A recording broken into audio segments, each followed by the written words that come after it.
Good evening, everyone, and welcome to the council meeting for Monday, October 18th. We will now call today's meeting to order. First, if I can take a moment of personal privilege, today we lost an American hero in General Colin Powell. And before I ask Councilmember Lundy to do our opening prayer, just wanted to ask if you would also just do a moment of silence, Councilmember Lundy, at the end, for us to just recognize this giant in our nation. So with that, I'll turn it over to Councilmember Lundy. Thank you, Madam Mayor. Okay, let us pray. So, dear Heavenly Father, we do thank you for this day, Father God. We thank you for this opportunity to be here today. We thank you, Father God, that under open heaven, Father God, we have gathered here, our residents and friends, Father God, with this awesome responsibility of leading this town, Father God, with the help of our partners and staff and our colleagues, Father God, and our partners around the county and state, Father God. We thank you, Father God, for this agenda, Father God, that we have put together, Father God. But we also know that whereas we put these things together, Father God, that ultimately your plans prevail. And so, Father God, I ask right now that we would go into a moment of silence as we honor one of yours, the Honorable Colin Powell.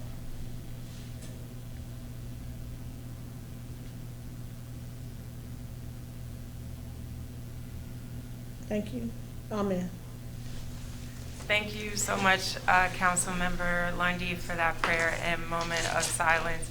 If you ever had the chance to meet the general, just from the first conversation you had with him, you felt like you were talking to your grandfather or your uncle. He was such an elder statesman, but still at the same time very much approachable.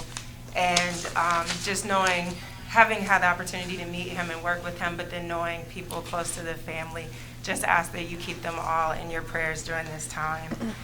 With that, could we please stand for the Pledge of Allegiance? I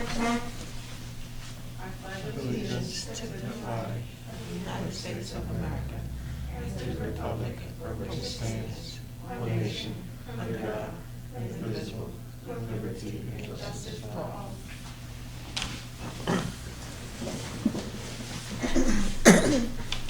Thank you all for joining us for the Pledge of Allegiance.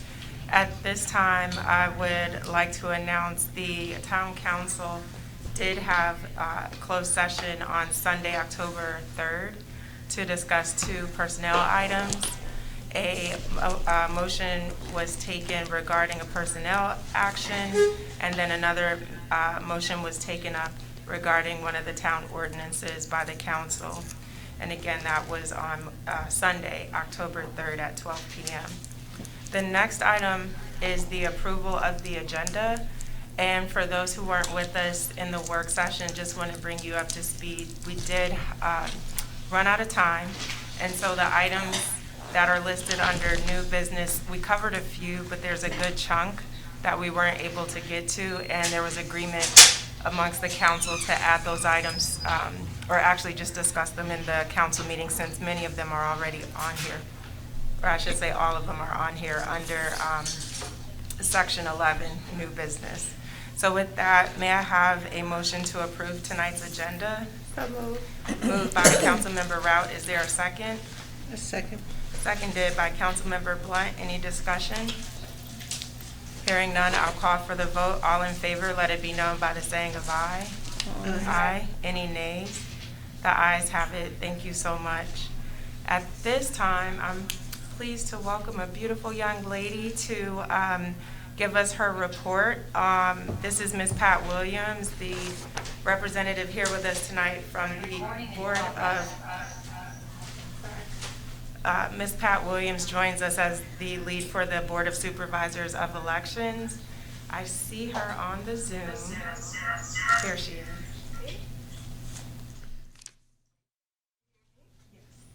Yes, we can hear you. Okay, great. Good evening, everyone.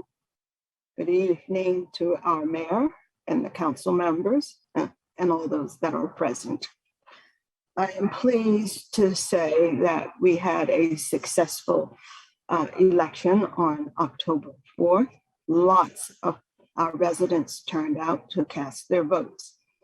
And at this time, I'm going to read you the vote count for the election on October 4th. For mayor, S. Donnie Bridgman, 82. Takesha D. James, 265. For council member Ward 1, Trina Brown, 106. Alvin Marino, 60. Dana Shepherd, 44. Council member Ward 2, Landis Burrows, 20. Carletta Lundy, 49. Carol McBride, 65. And the Board of Election Supervisors, and I would like to say congratulations to everyone. I would also like to take this opportunity to thank all of the town staff who participated and to help things come together for a successful day. And I'd like to mention everyone, as many as I can, by name. The town staff would be Kim, Ray, Diamond, Diane, Merxis, Sean, Maria, Kurt, Tasha, and others that were behind the scenes.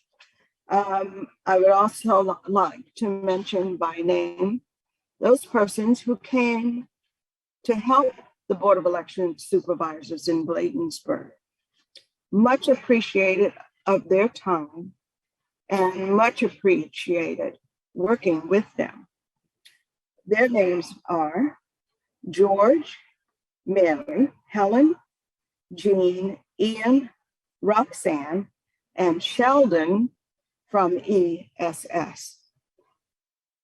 We appreciate all of your time and help that you had given to us on Monday, October the 4th. We thank you from the bottom of our hearts. I think at this time, I would also like to say and extend my appreciation to Robert McGrory for his help, his knowledge, and his expertise for helping us get through the things that we did not know and helping to reinforce those things that we did know and learning things as we go, but keeping us on the right path. I would like to say to Robert McGrory, thank you very much. We most appreciate you. And I think that would conclude the end of my notes, words of thanks. Thank you. Thank you so much, Ms. Williams. Sorry, give us a second. All right, we're muted on there. Okay, thank you so much, Ms. Williams. Hopefully you can hear me, but we appreciate your dedication as well as the other board members for the Board of Election Supervisors.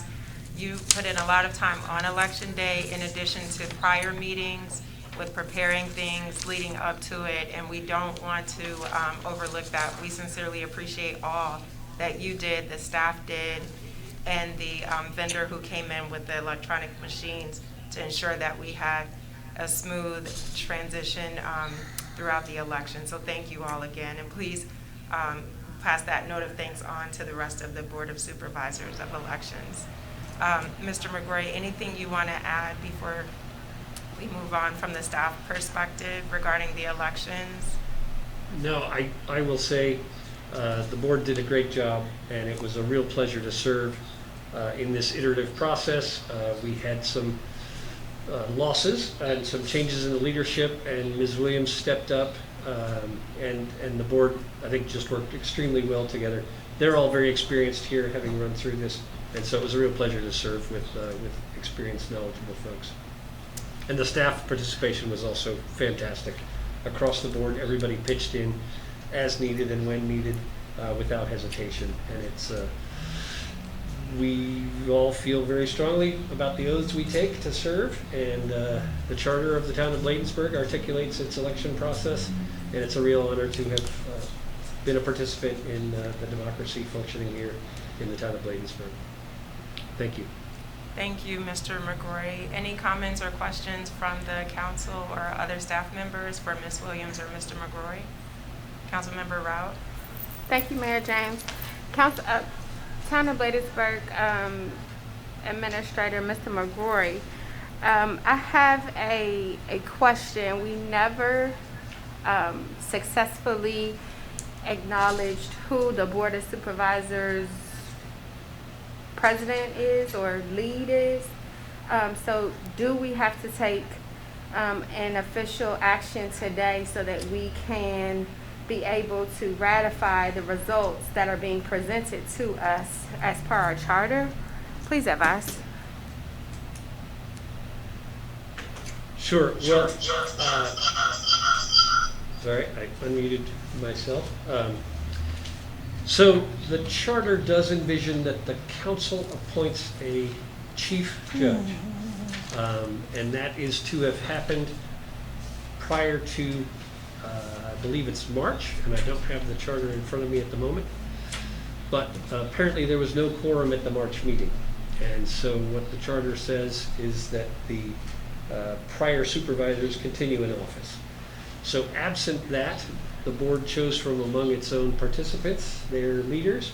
And as I mentioned, there were some leadership changes during the course of the run-up to the election between June and October. And Ms. Williams was elected as a chair by the 3 remaining members of the board. So I believe the town attorney was asked this question, and she advised that it was not necessary to do any formal approval, that it should happen at some point, but that it did not happen in the immediate run-up to the election. So I do think it would be in order for the town, prior to March of 2021, or well in advance of a special election, and of course you can't foresee when a special election might occur, that I believe the town should set about formalizing a process to potentially add new members to support the work of the board as supervisors, and then designate one among them as the chief judge. Thank you, Mr. McGrory. And to that point, it's my recommendation, since we'll have new council members taking the oath of office in December, that once they're on, that we actually have a more formal debrief with the Board of Supervisors of Elections to talk about what worked well, where we had challenges, what we can improve for the next process, and that at that time we identify a chair and have the council vote to appoint that person as the chair of the Board of Supervisors. And the reason I say that is, as we move from December going into 2022, there's plenty of time apart from or in advance of the next elections. I think you have to be careful making a lot of changes the year of elections, a month out. It just looks like you're trying to tamper with an election. So if we take action in 2022, do a call out to the community for volunteers and give people the opportunity to join that body, then we have more volunteers helping. And from that pool, once the council agrees on who that board is, again, we nominate them. So I think we have some work to do to just from what we learned this time. This was all of our first time, I believe, going through it, other than Mendoza, who've been on the council before. So it was definitely a learning experience. But again, thank you, Ms. Williams, for joining us tonight and providing the update.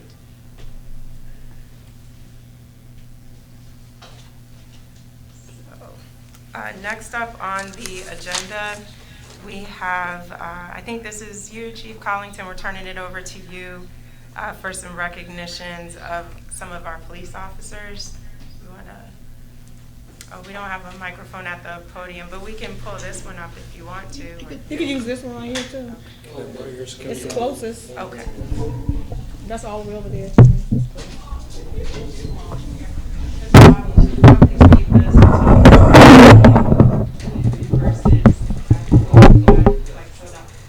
I mean, I would say face the room, the cameras, he can work the cameras any direction. But yeah, if you want to do that, that's fine.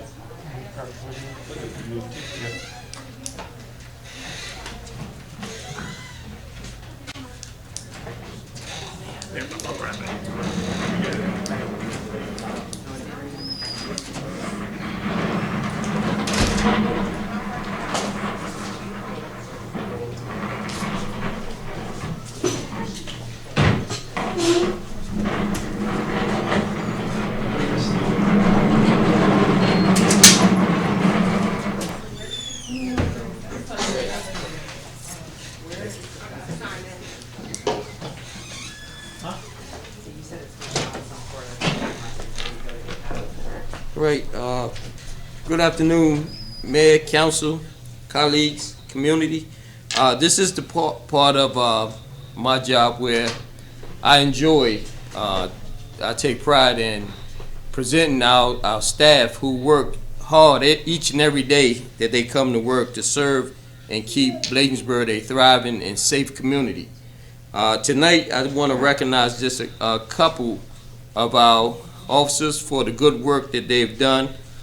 Some at the state level, some they did work in Bladensburg, as well as at the U.S. Capitol. First, I would like to present an award to Acting Corporal Thompson, which is for the insurrection that we had down at the U.S. Capitol. That was a very trying time for our country as well as the world to see that this was one of the worst insurrections, attacks on the U.S. Capitol since the War of 1812. Thousands of protesters ascended upon the U.S. Capitol. They unlawfully entered the building and assaulted hundreds of law enforcement officers doing their jobs of protecting the lives and the safety of the U.S. Capitol and the U.S. congressional staff. The following days, leadership within the U.S. Capitol requested assistance from allied surrounding law enforcement jurisdictions with providing security in response to the insurrection that happened on the 6th. As a result, we looked into our rank and file, and we found that we had officers that were certified to serve on the front line to respond to civil disorder.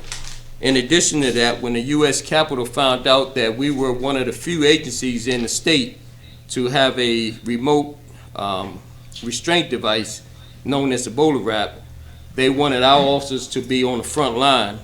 And as a result of that, other agencies have reached out to us to be trained and also purchased a bowler wrap.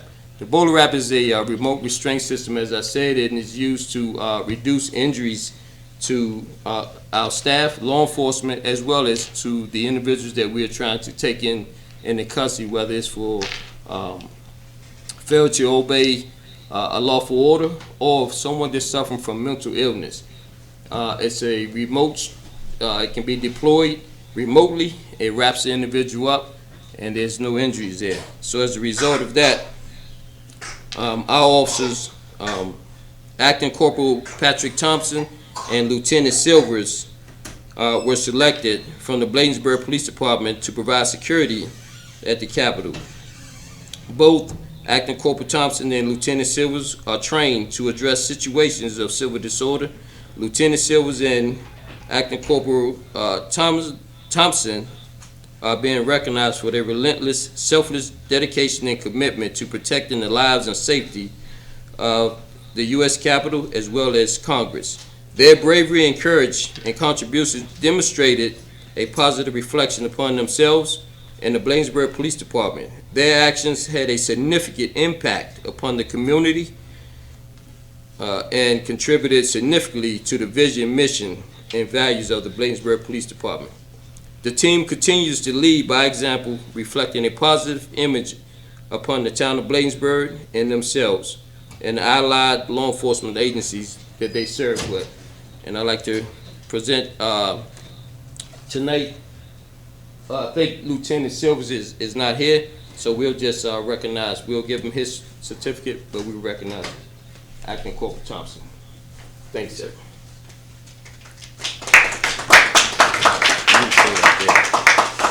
So while we have Acting Corporal Thompson still here, I want to say personally that when I came to Bladensburg, there were a lot of things that needed to be fixed. And I looked around the agency to see who had a passion for certain tasks. And one task that we were really suffering in was training. And as a result, I reached out to Acting Corporal Thompson, and I asked him if he would step up as the training coordinator for the department. Since that time, the department has engaged in over 2,000 hours of in-service training.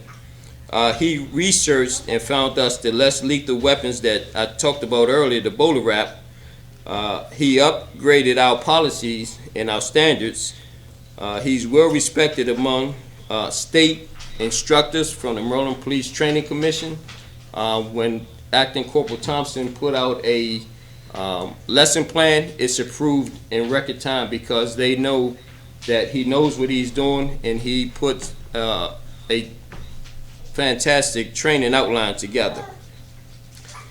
He created a new firearms training course for our officers. He enhanced the bowler wrap training. Other training include de-escalation training, sensitivity training, sexual harassment training, and that's just to name a few. And as a result, this year they sent the Maryland Training Police Commission sent out a application for Instructor of the Year. And we are pleased to announce that Acting Corporal Thompson was selected as Instructor of the Year for 2021 amongst the state. And we have this type of intelligence and competency right here in Bladensburg. And we are continuing to set the example for others, and we open up our doors, and Acting Corporal Thompson has trained other municipalities around. He is a highly sought after instructor in this area. And I know earlier we were talking about the port towns. This is an example of the collaboration and cooperation that we have with our port towns. Corporal Thompson, he sets that example. Thank you. Thank you, sir. Yeah. I don't know about taking pictures. He has his family here, and we want to say thank you to you guys coming out and supporting Acting Corporal Thompson. I know he has a task when he get home. He can't sleep because he has to help out with the babies, but I tell you, he's second to none when it comes to training. Thank you. Can you get a picture with him? Do you all want to get up here in front of the council dais? It just has a nice official background. It's up to you all. But we got to watch for you. Yeah. But be careful of the cords. And council members, do you want to get in up behind the dais maybe, or whatever you're comfortable with? Thank you, Chief.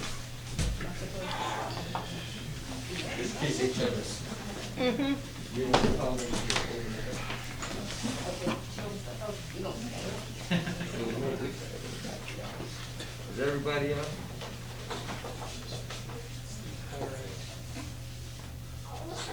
Okay, big smiles behind those masks, everybody.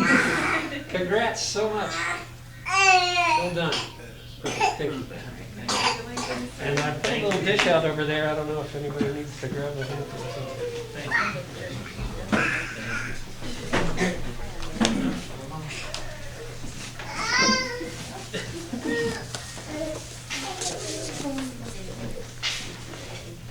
Okay, the next award we want to present, this individual did not know he was getting this award, but because he's just that kind of person, he has a strong passion for working with the community. So he did not know he put himself second, and he always put others first. So without further ado, I'd like to call up Acting Corporal Tanksley. Yeah. there's so many things we can say about Corporal Tanksley. His passion with the young people, his passion with the seniors, his passion with the community. His passion is for anyone who needs his help and his attention. He goes above and beyond to make sure. He's called me after hours. He's come in from, he lives in way out, but he will come in and make sure that the community's needs are met. And I'd like to recognize him for the Community Service Award. Acting Corporal Cedric Tanksley is being recognized for his relentless, selfless dedication and commitment to the town of Bladensburg's residents, police department, and the community's action team. His consistent contributions to the community throughout 2021 contributed significantly to the vision, mission, and values of the Bladensburg Police Department and the community action team. He continues to lead by example, reflecting a positive image upon his colleagues, himself, and the community. Oh, wait a minute. I am sorry, excuse me. Oh, he continues to lead by example, reflecting a positive image upon himself, the town of Bladensburg, his allied law enforcement agencies, and council members. He's recognized for his community engagement. I'm sorry, this is kind of too small. He's recognized for his robust community initiatives, especially during the COVID-19, where he collaborated with several outreach resources, enabled the action team to earn the respect from their colleagues, the commanders, the Bladensburg Police Department, and his efficiency and his professionalism. So I'd just like to name a few of the community programs that he's involved in. The Straight Talk with Teens. I remember when Corporal Tanksley came to me and he wanted to start this program. And this was among many. He had the Police Explorers and other programs. But what his passion was reaching out to the youth that, we don't call them at risk, we call them the challenge youth. The ones that are somewhat going off the rails. I've seen Corporal Tanksley go out and get jobs for these young people, and he just does so much. The Police Explorer program, the domestic violence resources that he have are impeccable. He put the first ever Bladensburg truck, car, motorcycle show together, which was fantastic. People are still talking about when is the next one. Right now, currently, he's working with the residents on the Community Police Academy. And this is a program where we would like everyone to be a part of. It gives insight into what it's like to be a police officer. And Tanksley has really taken the lead on that. This is your third one?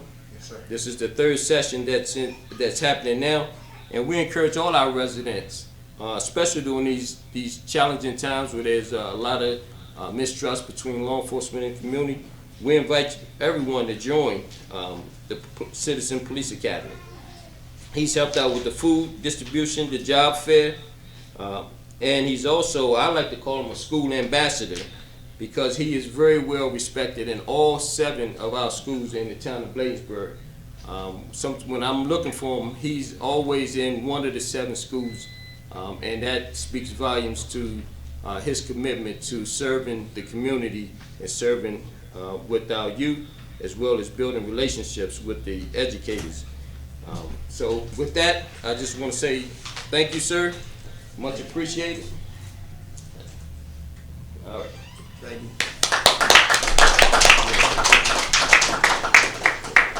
Wait a minute. Collins? Oh, you going up there? Yeah, Yes. please. And then we also want to say happy birthday. Yes, yes. Happy birthday! Sunday. Yesterday. Yep. So you want to take it? Thank you. Thank you, sir.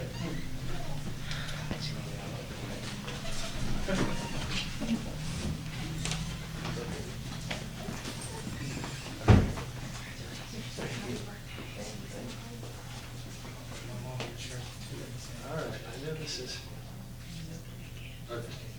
Thank you. And do we want to get one with the rest of the uniform folks up there all together? Oh, we've got a good crowd. Can we get all the folks up here together?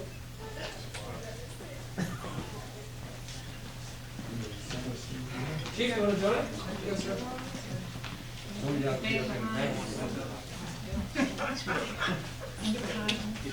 All right, let's get the tall people up on the booster step. That's perfect.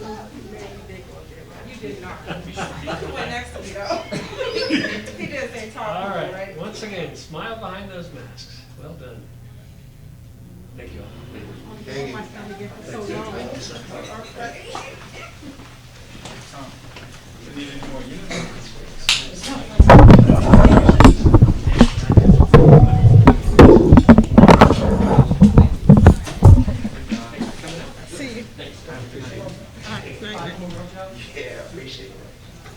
Chief, thank you for those recognitions, and again, Tanksley, Acting Corporal Thompson, I know he stepped out already, and Lieutenant Silvers, thank you for all you do to make this department great, and Chief, thank you for your leadership. And I coach everything you know. I appreciate it. Thank you. And at this time, we have a presentation coming up from Ms. Jennifer Hawkins from the Prince George's County 311 system. But council members, I do recognize our fire chief walked in, so if you all don't mind, perhaps after the presentation, if Chief wants to share, you all would be open to that friendly amendment to the agenda. But at this time, Mr. Gray, we're going to turn it over to Mrs. Jennifer Hawkins, who's on the line for her presentation. Thank you, Mayor James, and good evening to Mayor James, council members, town staff, and community members of the town of Bladensburg. I want to thank you for the opportunity to share information with you this evening from the Office of Community Relations. Mayor James, I have a PowerPoint presentation. Do I have access to sharing my screen? I believe you do. Mr. Gray, can you just give access, please? Yes, I have it. So, Mrs. Hawkins, I think you have to accept on the blue button toward the top of your screen. I'm sorry, I can't hear you. There was a button on your screen, I believe, giving you permission. Bear with us 1 second. Let's try this again. Okay, we're making you a co-host, so you should be able to present momentarily. Okay.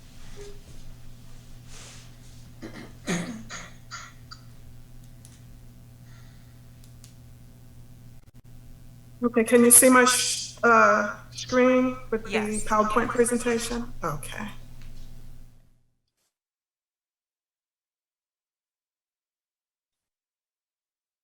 Okay, thank you and good evening, everyone. My name is Jennifer Hawkins. I am the program manager of the 311 On the Go program, which is an award-winning program from the Office of Community Relations, where Yanisha Davis is the director.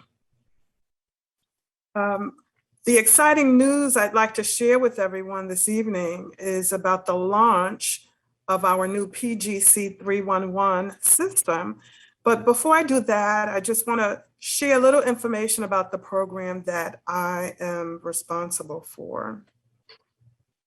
The 311 On the Go program is a program that is to provide additional improved customer service when there's a need for citizens to engage their county government above and beyond the 311 call center. In order to improve the level of customer service that the citizens of our great county deserve, we've incorporated 4 components in the program. The first component is citizen engagement.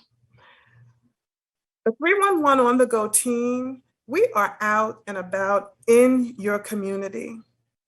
We attend various events. The chief mentioned the program that Officer Tankersley was responsible for, which was a wonderful event, which I attended this summer. That's an example of the 311 on the go team being out in the community, sharing information with the citizens of this county. We are also able to submit service requests right there on the spot, whether we're in the communities where you live, where you shop, where you're entertained, where you work. When we're out in the community, we're able to hear and see the different concerns that citizens have in their communities. And we collaborate with agency representatives to also come out and join us to observe, listen to, and act on the concerns that citizens have in their communities. So we do collaborate with agency representatives. The third component is county administration initiatives. And what that basically means is that for any county executive initiative, when there's a need for citizens to engage their county government, the 311 on the go team will be out and about and available to provide support. We're able to answer questions as well as submit service requests on citizens' behalves. And last, but definitely not least, is accountability. Through the 311 system, we amass a vast amount of data. And with that data, we are able to provide the county executive's management team various reports that help with their business decision-making purposes. So these are 4 components of the 311 on the go program. I just wanted to share some examples of some of the work that we were involved in. On your screen, some of you may be familiar with this tour bus that was parked on Newton Street for over 10 years. And the owner of this vehicle, he knew every trick in the book to avoid moving that tour bus. The 311 on the go team partnered with various agencies to ultimately get that vehicle moved off of the street. And the citizens in this community were pleased that they were able to have their street back and able to see the sun shine again on their street. This is another example of the 311 on the go team being out in the community. On May 1st, we assisted various communities throughout the county during Growing Green with Pride Day. We spanned out, we were in the northern, central, and southern regions of the county, and we assisted various communities with cleaning up their communities. This is an example of a community walk in which from the spring through the summer, we conducted various community walks where, again, we collaborated with our county agency partners, the county executive, along with our new police chief, Chief Malik Aziz, joined us, and we were able to engage the community, hear their concerns, see their concerns, and also address various concerns that were brought to our attention. So that's just a little bit about the 311 on the go program, where we are in your community and we're about your community. So the information that I really came here to talk about was the 311, the new 311 system, which is launching very soon. The new system is now called PGC 311. And this system was designed with you in mind. With our old system, we received feedback from the public, from various community members about what worked and what did not work for them with the 311 system. So we took that information and feedback helped to design the new system, which will be utilized by county residents, businesses, visitors, of course, the PGC 311 call center, and county government agencies. With the PGC 311 system, you have 3 options to engage your county government. We will have a new PGC 311 mobile app where you will be able to be out and about, and you could submit a service request right from your smartphone. We also will launch a web portal where you can submit your service request anytime, 24 hours a day, 7 days a week. And of course, the call center will continue to be available for those citizens that prefer to speak directly with the customer service representative for assistance. So we want you to stay tuned.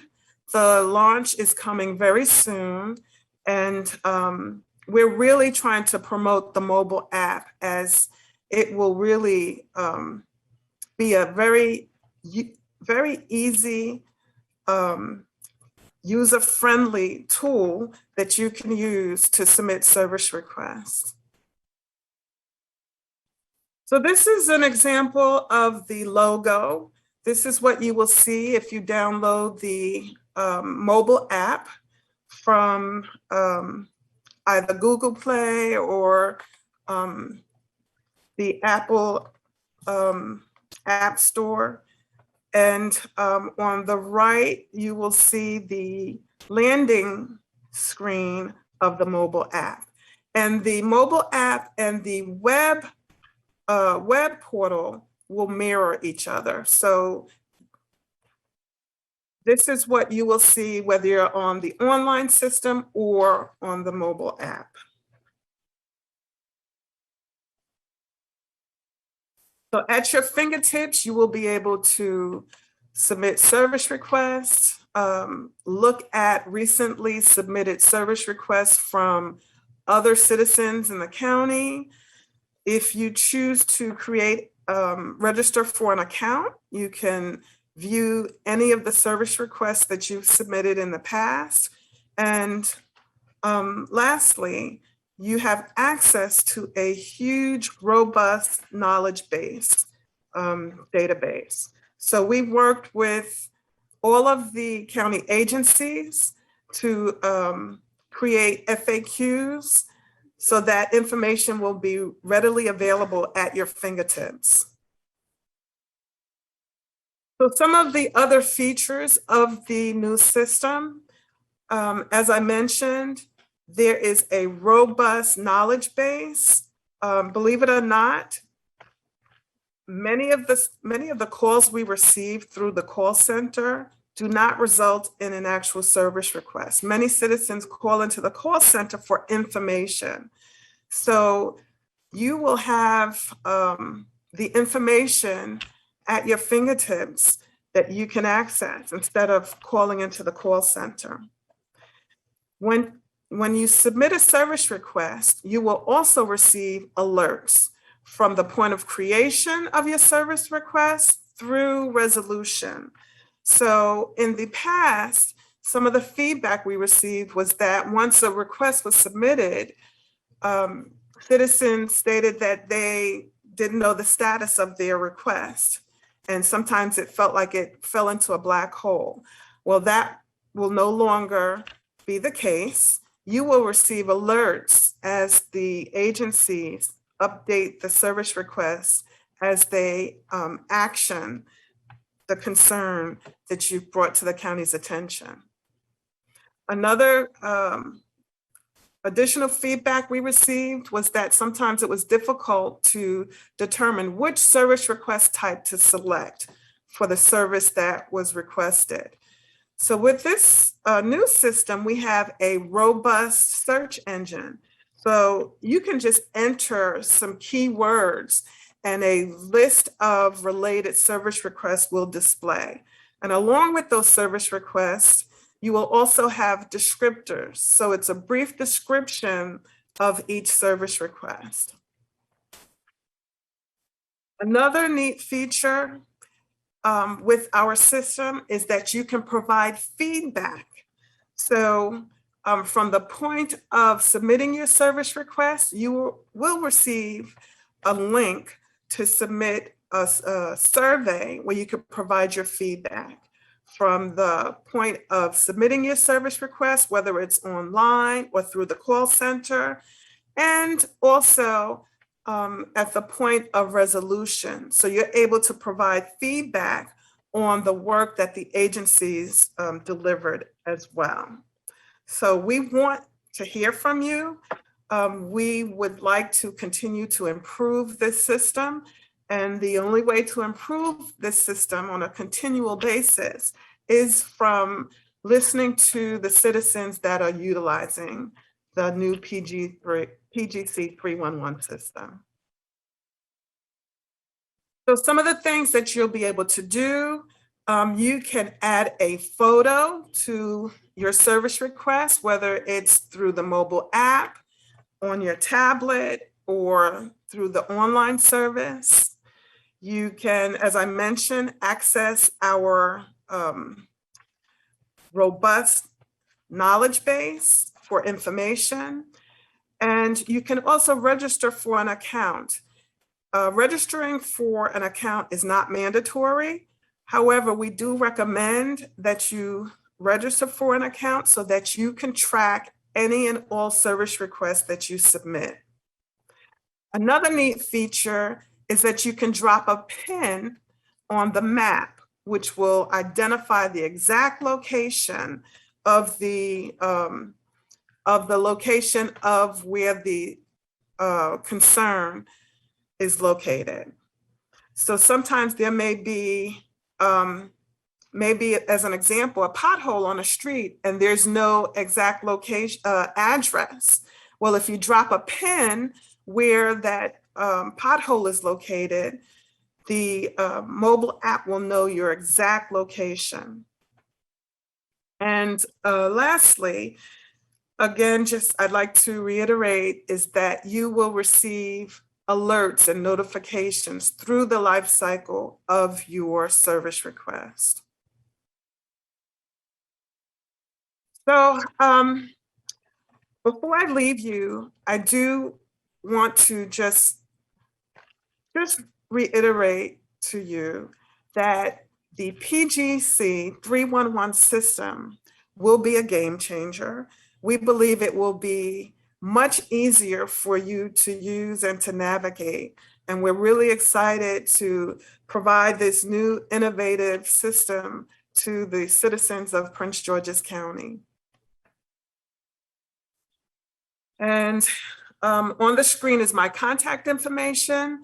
If you have any questions after this meeting, feel free to reach out to me. You can submit your questions or comments to the 311 on the go email address. And for those of you on the phone, the email address is 311 on the go, and you spell that out, ONTHEGO @co.pg.md.us. Again, that's 311 on the go @co.pg.md.us. Or you can call me directly into the Office of Community Relations office at 301-952-4729. Thank you kindly for your time. And again, reach out to me if you have any questions or comments. Thank you so much, Ms. Hawkins. Sorry, You're very thank you so welcome. much for that presentation and for also sharing your contact information. I know one resident here in Bladensburg in particular, we've had to help him connect with you because of trying to report or get status updates in the old 311 system. So we are very much looking forward to when the new system launches to make it so much easier for residents to report, track, and see the status of their concerns and questions.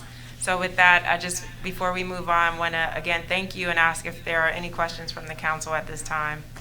Councilmember Rao. Thank you, Mayor James.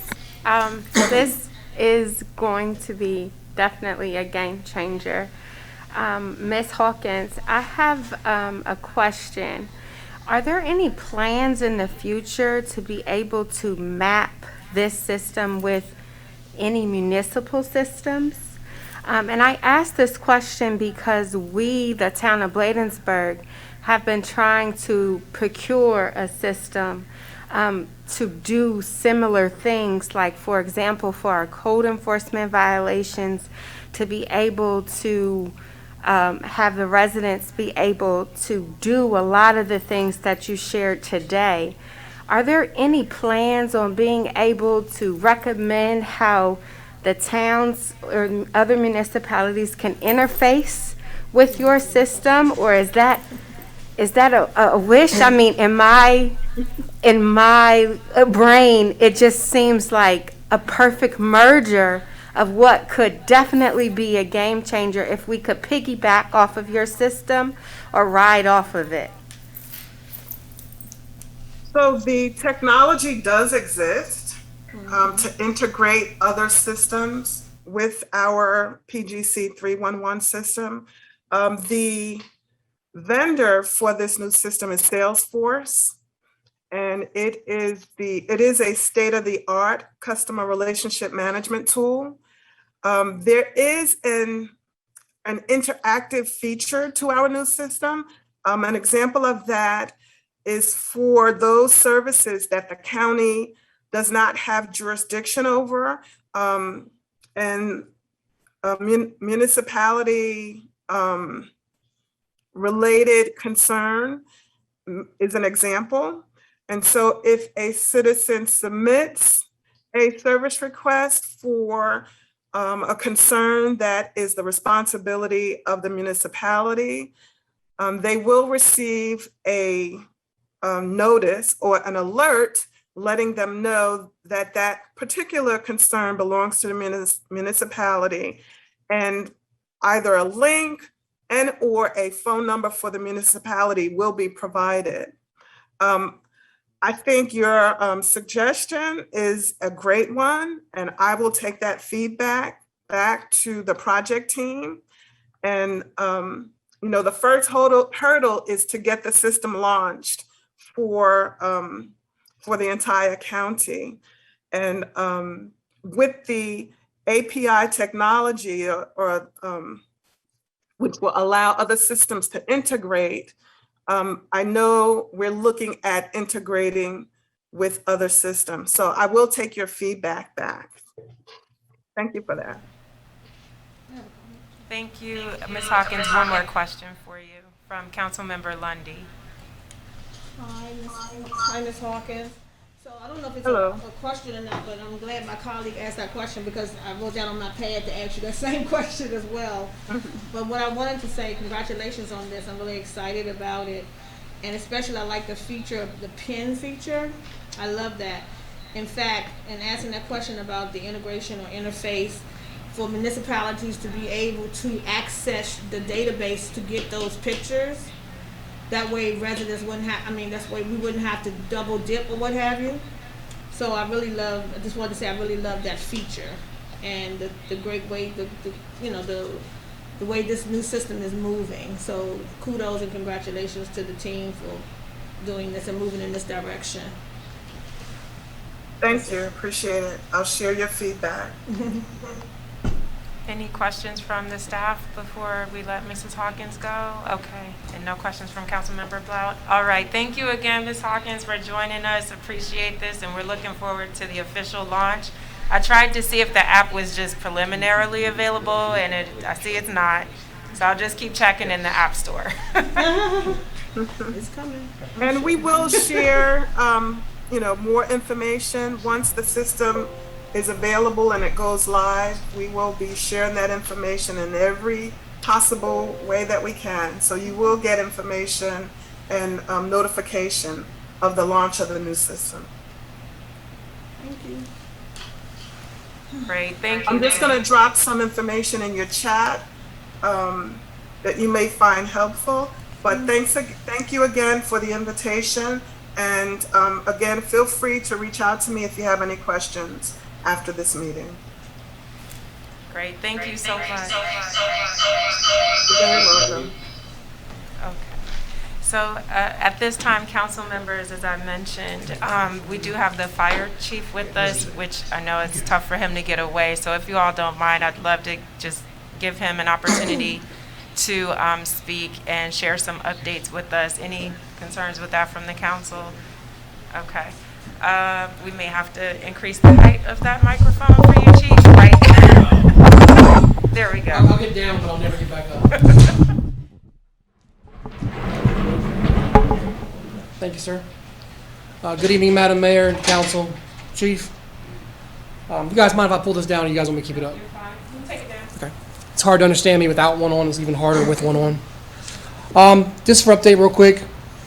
So far, year to date, the fire department has ran over 3,675 calls without missing any calls.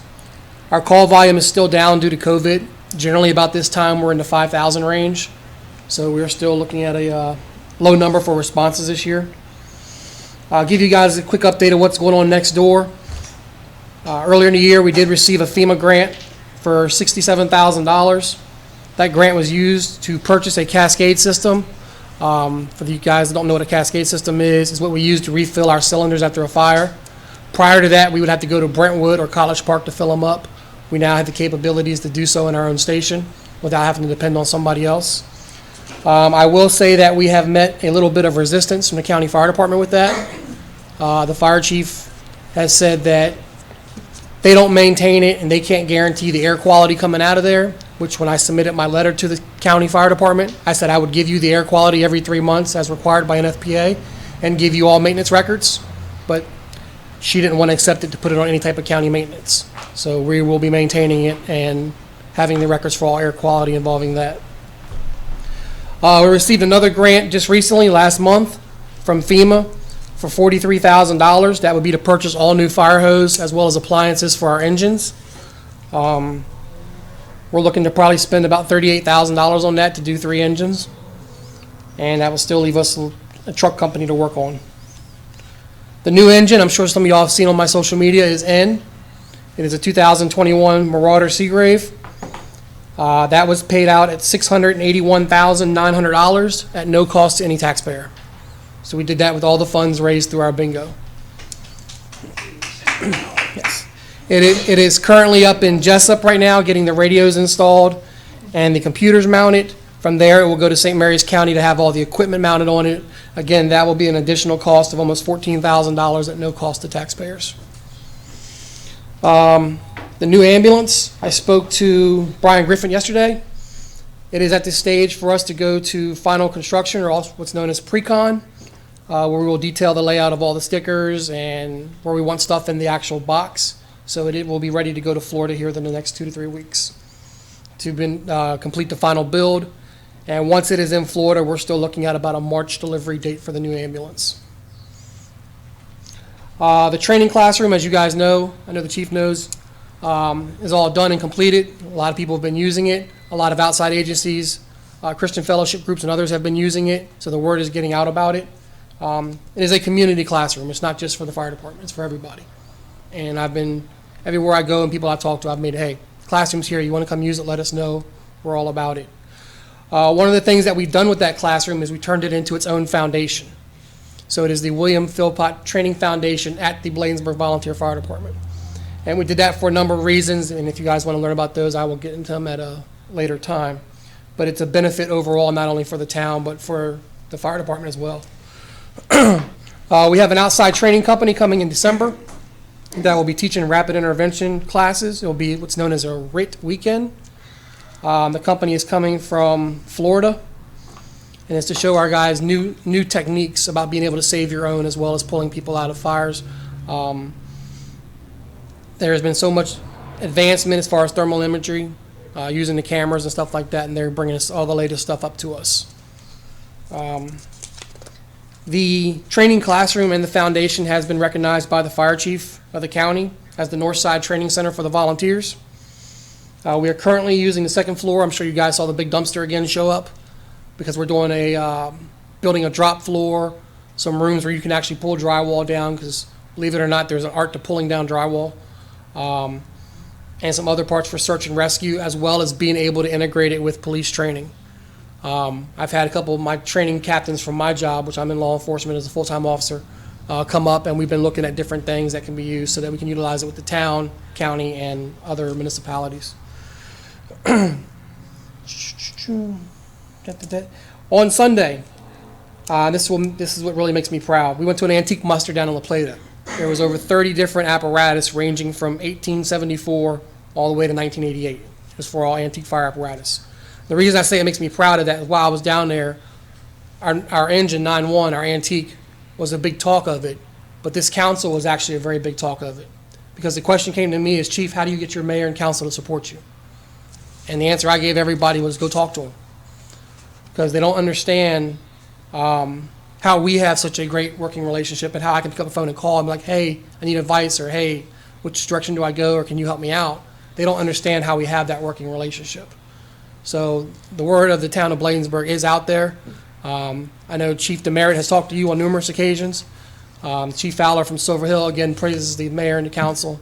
So the word is out of how great you guys really are, and it has reached out into southern Charles County. So I just want to say thank you guys for that. And that is all that I have.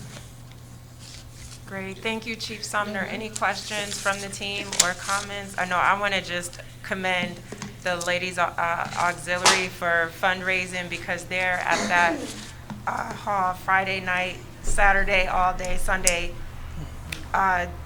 facilitating bingo to raise funds for the volunteer fire department. And so for those watching at home, when Chief said they just spent $600,000+ on that new apparatus, probably heard me applauding, because that was a lot of dedication and hard work from folks that you never see. Those ladies, they support these guys, but they're happy to do so. They're not looking for limelight. They just want to help. And so if we could just give a huge round of applause. I mean, I won't go down the whole list, but I got to shout out Paula Ayers, because she's like mother-in-chief over that group, and she and the volunteers, Miss Wanda. I mean, there's so many. Linda, I could go on and on. They do an amazing job fundraising for you all. So we certainly appreciate you all and the relationship that we have working with you to help provide resources and just support the good work that you're doing. And thank you for the report out. It's good to hear about all the service calls and everything. We hear the ambulances going, we hear the fire engines going. So it's weird to hear you say we're down in calls, because Yes. I feel like I still, when I'm teleworking, I still hear them coming for the We're community. down. So anyway, thank you, Chief Sumner, for everything you do. And to all the council members and the mayor's done it a couple times. I encourage you guys to come over and find out what we're about. I mean, I can stand here and talk, but until you physically go over there and talk to them or do ride-alongs with us to see what they go through. I mean, I work 12 hours a day, and then I come do the firehouse thing. Sometimes I'm running off 2 hours of sleep, if none. You guys really need to come see what these guys are about. I mean, it's more than just going up and down the road, playing fireman. It's a lot more to it. And I really encourage you guys to come see them. Yeah, I definitely appreciate that, because it's true. I mean, they have the dorms across the street, in case you haven't seen them, but they may fall asleep at 1 in the morning. I know that was our case. We had a call at like 11 when I did the ride along. And you're sitting there for 2 hours trying to stay up, and then it goes off, the siren goes off at 1:30, and you're throwing your boots on and everything, jumping on the engine. And then you come back and you try to power down, take a nap, and nope, that siren is going off again, and you got to get it together and be able to be coherent. So it is definitely an eye-opening experience to do the ride-along, as long as the county approves, because remember, they were shut down for a little while. We're good with it. But in terms of hands, I saw a council member out, and then I'll come to council member Lundy. Yes, ma'am. So I am a strong supporter of the Bladensburg Fire Department. Because of COVID, I'm limited to the places I go. Yeah. But I would like to champion everything that you said. We had a representative from SAMHSA come to our My Peace Mental Health Awareness Day who took a tour. And I have been a strong advocate of the work that you all do. and she said something similar. That you guys work together? Yes. And I told her, yes, we do work together. And the purpose was because when you all need something, we help each other out. And I wanted to point out that that's what community is all about. And we can go and we can be an example for all of the other communities as we help each other out. Because I know when we had the My Piece, when we needed tables, you said, oh, absolutely. I did have a question. What are the requirements of the utilization of the training classrooms? Pretty much just get a hold of myself or Gary Katz, our president, and then if something isn't already booked up, we'll say yes or no and go from there. There's really no requirement. Just don't trash it. It's the only thing we ask. Absolutely. And council member, to your question, also, it is just fair to give a donation toward the fire department for using it. I know one church group that I referred there, they gave like $100 or $200 after using it for a few hours, so it does help. No, absolutely. I'm just thinking about just mental health agencies that are looking for mental health first aid, CPR training courses, in those different groups that they are looking for spaces that are large enough and available. And so I will be championing that in the subgroups that I do know on a federal and on a state level. So, speaking under the CPR portion, again, one of the main things I'm big on training.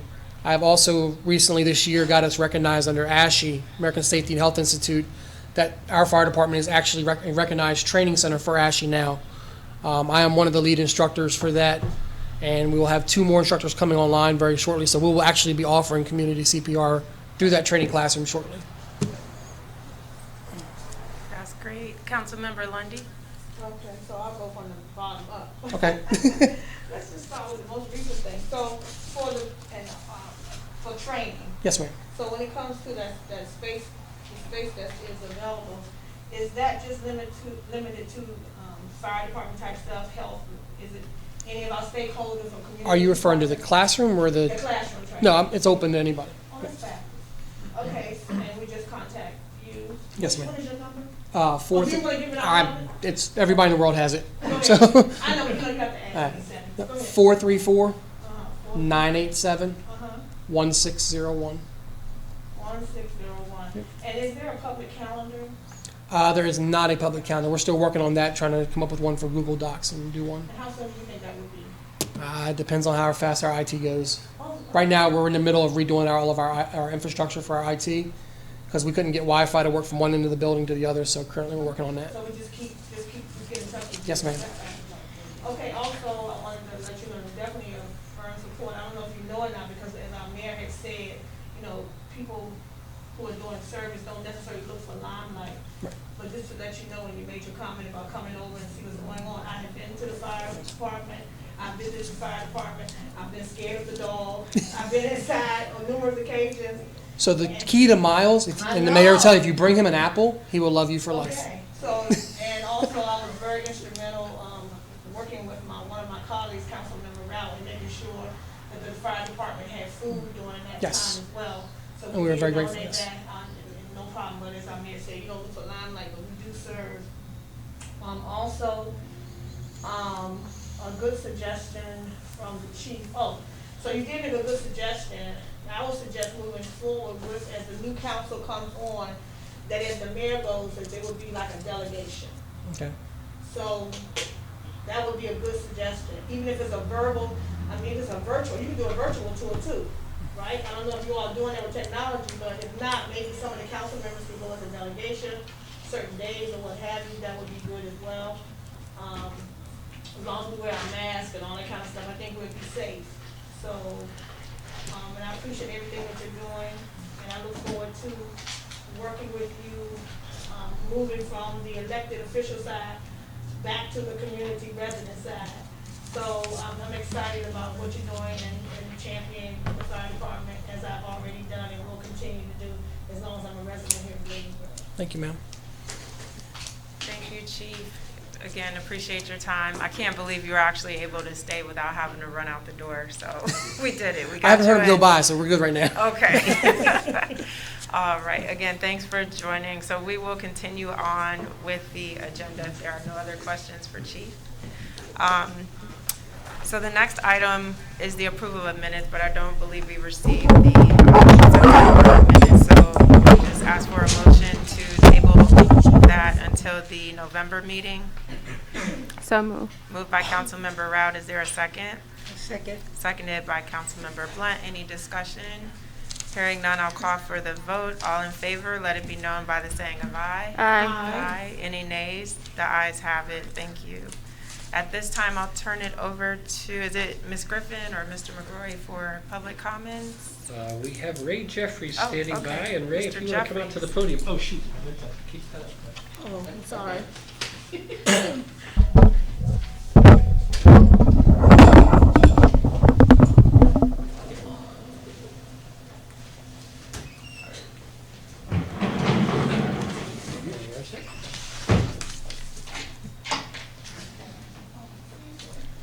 Okay, good evening, everyone. I'm here to read the public comment for today. We just have one from Ms. Susan McCutcheon, and it states, "Good evening, Mayor, Council, and Bladensburg residents. First, I commend the Board of Supervisors of Elections chaired by Pat Williams for effectively managing the challenging town election in these fraught times when so many supervisors are being badgered and berated for simply doing their jobs. Even small towns are not immune to crashing waves of false information and pernicious rumor mongering. I would hate to see such a situation arise in our town because of those unhappy with the results of an election and their desire to try to delegitimize the wishes of the electorate with trumped up accusations. Second, I compliment Town Administrator Robert McGrory for introducing updated procedures such as open board meetings to accompany the recent move to voting machines and county involvement to make things run smoothly. I greatly appreciated the electronic publication of candidate profiles at long last. However, this information should have been distributed in hard copy as well. As we often say in our public comments, not everyone has electronic access and uses social media. Third, I want to give a shout out to the Ethics Commission as noted on tonight's work session.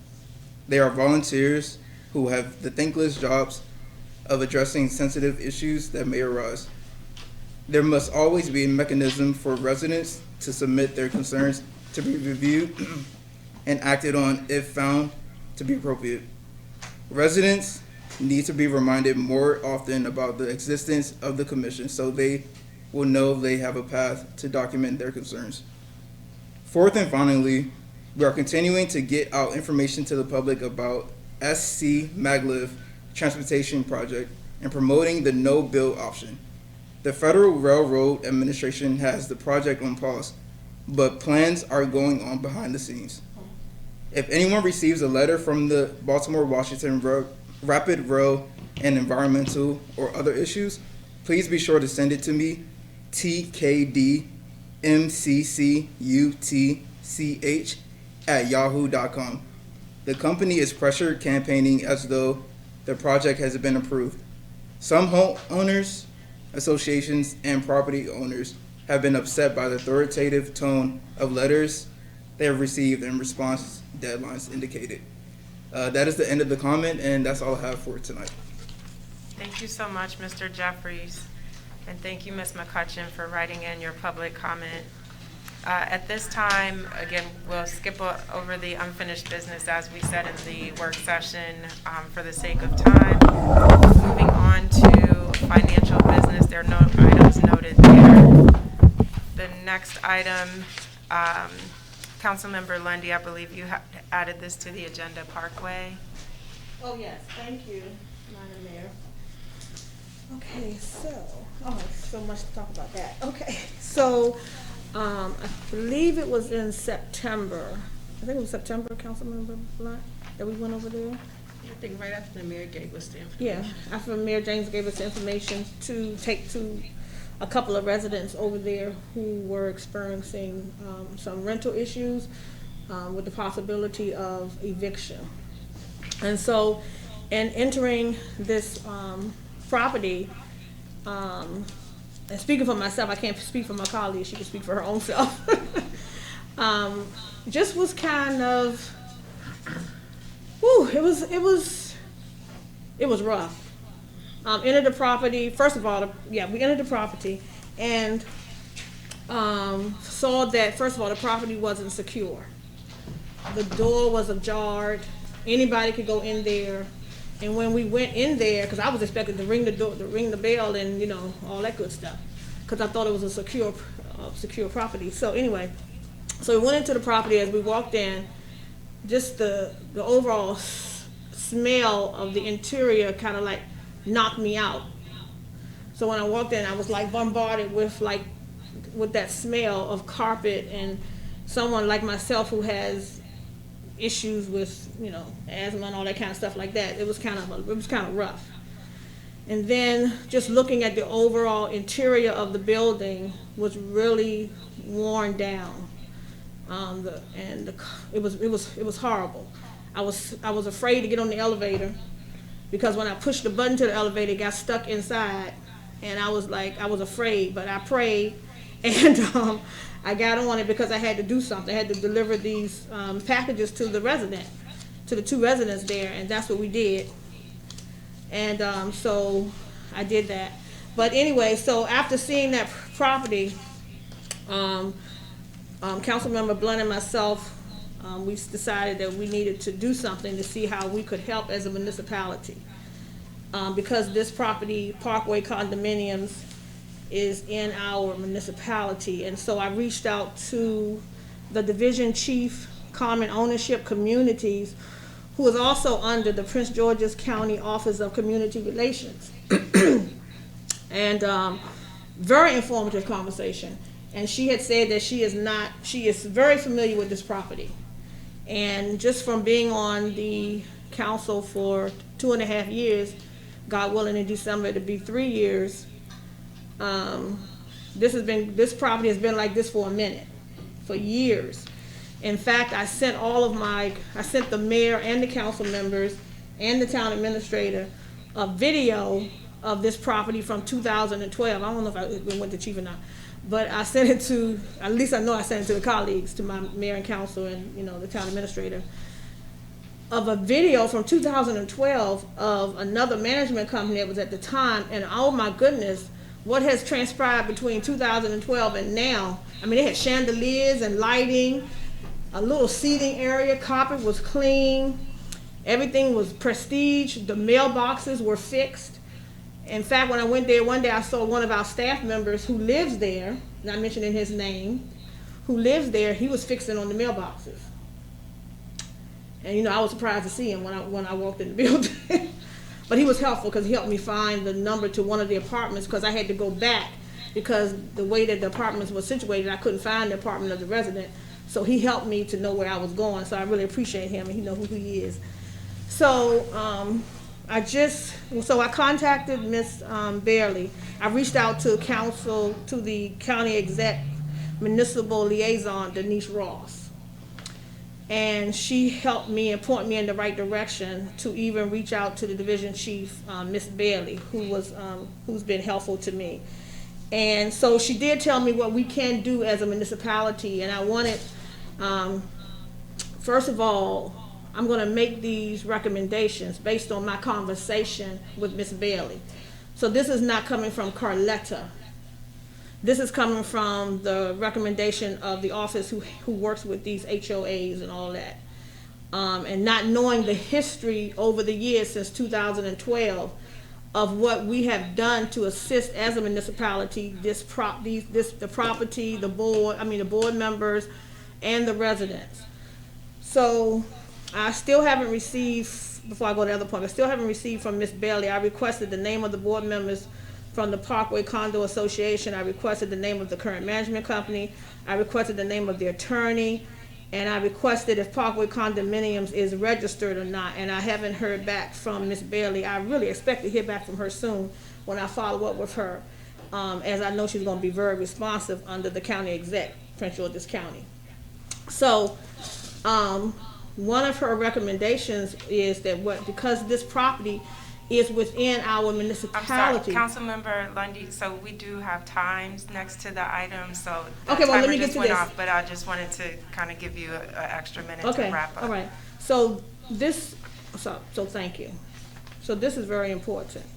So what Ms. Bailey said that we can do as a municipality, even this council or the next council, is that we can have our code enforcement to go into the property and access the common areas of the interior and the exterior. And myself and Councilmember Blunt, we took pictures that we can share with the code enforcement officer. So we can do that. And once we make those assessments, we can then contact the board and let them know what our determinations and findings are. And we can give them a time period to get these things fixed. If they are not fixed within that time period, we can assess fines to the common areas, the interior and the exterior. The common area. We cannot go into nobody's apartments and all that kind of stuff. And also, I did reach out to Councilwoman Jolene Ivey's office, and her chief of staff sent us an email that they have already reached out to DPI, so that's another area. So let's do our due diligence first, because they are in our municipality this time. If we have not done anything in the past, let's do something now. If we have done something in the past, let's follow up and keep up to it, because it's no one should live like that. No one should live like that. So I hope that the council would be in support of charging our staff through our code enforcement office, Mr. McGorry, to go in there and do an assessment. Would that come under you, Mr. McGorry, or chief? Code Chief. enforcement works for the chief, so you could direct your questions to the chief. Yeah, Oh, so, okay. and I think we're all in So agreement. chief, would that be something that you would definitely want to have the code enforcement officer to go in there and do some assessment? Yes, I can have a conversation with them tomorrow. Okay. Make sure that, because it's private property. Oh, no, yeah, you can, Definitely wanna be- yeah, I can give you the information to Ms. Bailey, who is the division chief of the Common Ownership Communities, and she said because the municipality is within our jurisdiction, in our municipality, we can go in and inspect the interior, which is the common areas, which is the carpet, the walls, the lighting, all that kind of stuff, and the outside, the grass, the building if it's falling down, which it is, the foundation, because you can see wires and pipes wires and everything coming out the building. And we have pictures. We can send you those pictures that we have. So we can do that. And Councilmember Lundy, so just to wrap up, if you wouldn't mind sharing the photos that you took, I know that Yeah, I'm was gonna one share of them the with- action items, so that would probably be helpful to give Yep. to Officer Reinhardt, so And he I can said just that. take a look before he heads out there. But thank you. Oh, wait a minute. Councilmember Blunt. Yeah, did you call the health department? No, I didn't call the health Because department. they came, one of our residents had a complaint about mold they saw in our building, and because we are private, they were still able to come in and see if there was any findings, which they didn't find anything, so you can start there. But that's I'll a send good you the idea, pictures. Councilmember Blunt, to also contact the health department and do it from the public health perspective as well. So if everyone's pressing on them, and I did see the message from Councilmember Ivey's office during our work session, that they provided you with the person for DPI to contact Councilmember Lundy. But thank you again, you and Councilmember Blunt, for going up there to deliver the resources to the residents. We do need to move on. Councilmember Rout, I'm sorry. Thank you. We're Mayor. severely behind on our agenda, and I want to get to some of the other things that you have on here. The next item is the Ethics Commission, and I think this was provided by Councilmember Rout. Thank you, Mayor James. The Ethics Commission, I would like to ask the council so that, because in understanding our ordinance as it relates to the Ethics Commission, this council never had an opportunity to suggest or solicit interested. And it's to my understanding that the Ethics Committee that's currently in existence has been serving for over 8 years, based off of the information shared. And so I would like to move that the town administrator direct town staff to solicit interested volunteers to serve on the Ethics Commission by way of our social media marketing platforms and or our any type of written correspondence to gather any type of interest. Thank you, Councilmember Rout. So the motion was made to solicit new members of the, No. I'm sorry, to solicit Volunteers volunteers. to serve on the Ethics Commission by way of the submittal of a statement of interest.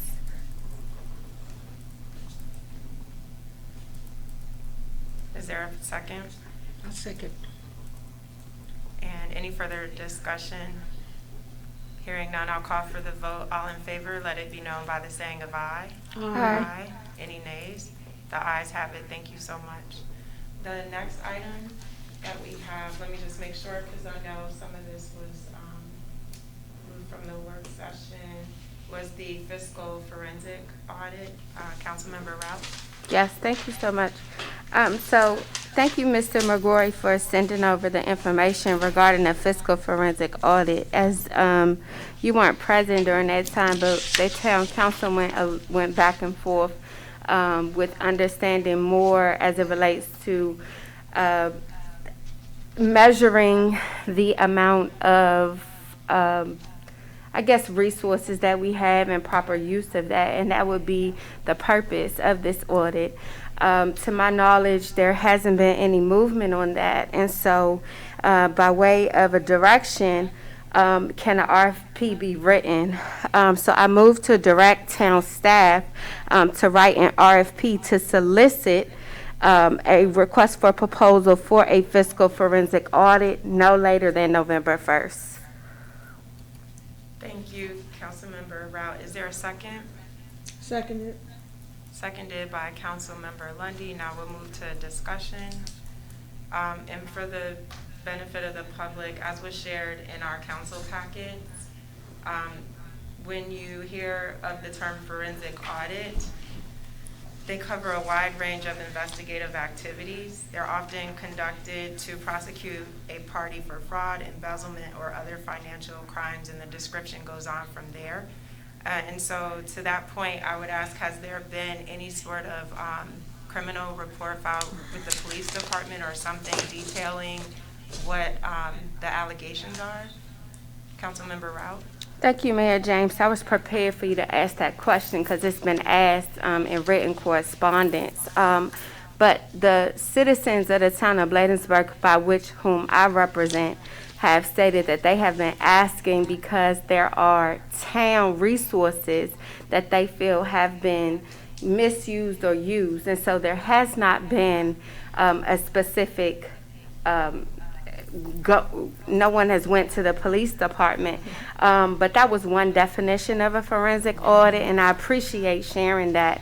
But this is to audit, do a deeper dive of the audit that Mr. Tonelli presented to us, and so we put it in the budget during the budget season, and so there needs to be action and movement on that.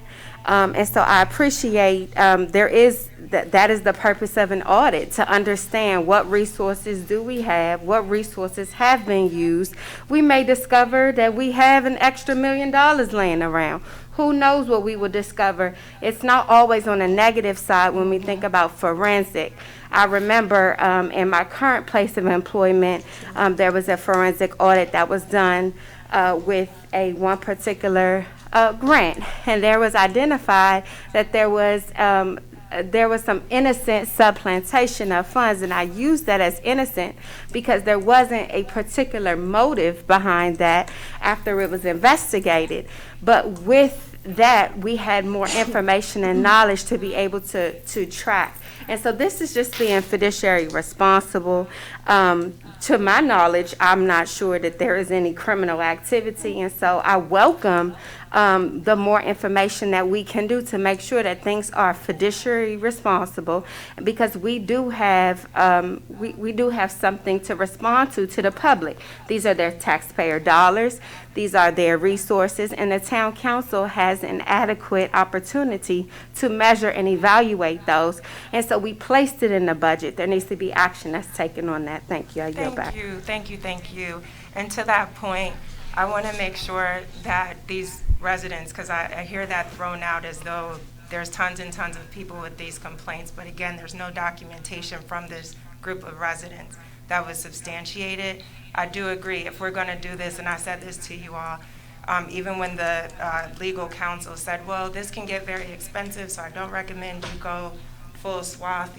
My response, as you may recall, was no, let's look at everything.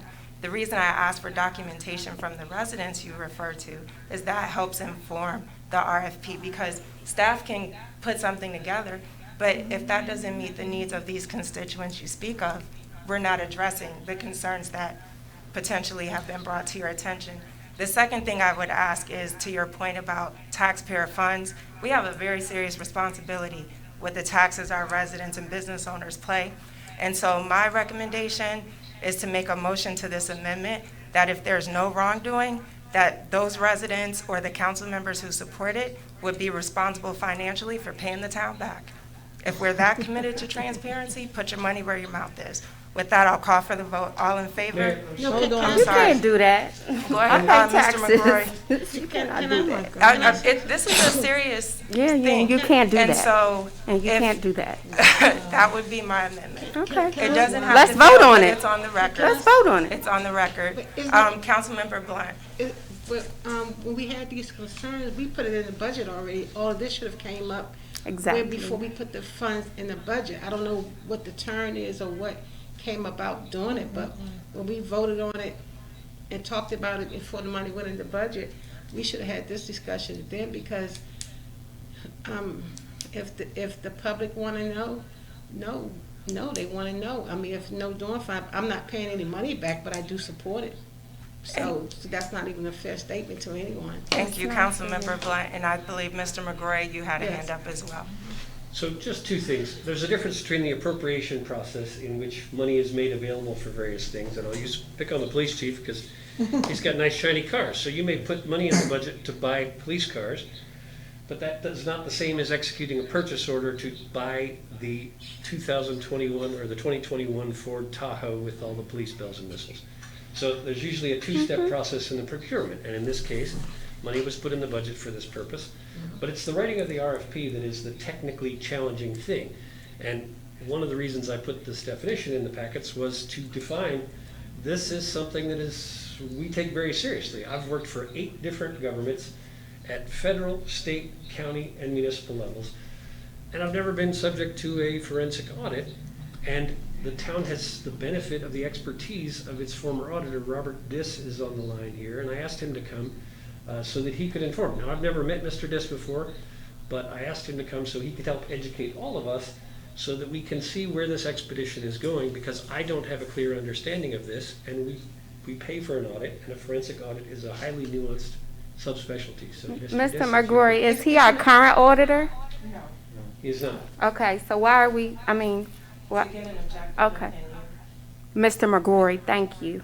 And I You're thought- welcome, I Councilmember thought we Rowe. were past the minutes, and, this is. So at this time, Mr. McGrory, So Mr. Are you Diss going to is the call only for your one who's- subsidiary motion that you put on the table? so Sorry? Mr. McGrory, we're still in discussion, so if you don't mind. So as part of But- educating the council and Right. staff so that we And the could possibly community. implement this motion, I'd like to have an expert explain to us how we could put wheels in this. I because agree, but Thank she you. also put a subsidiary motion on the table. Are we going to vote on that? I didn't hear it seconded, but you're familiar with parliamentary procedure, so I'll defer to the mayor. She just put it on there. Is there a second for that? I'll second. Okay, we're going to call for that one first? So, Mr. Just give us a moment. All in favor, let it be known by the saying of aye. Aye. Aye. Any nays? Nay. So it's 2-2, the motion fails. Mr. Dis, if you wouldn't mind just sharing with the community the definitions and your perspectives on For the her forensic subsidiary audit. motion. That we're going to pay something back. Oh, I'm not paying anything back. That's not gonna happen. Mr. Dis, can you hear us? We can't hear you. It's because you have to mute it. Never seen somebody scared of Mr. Dis, we can't hear audit. you.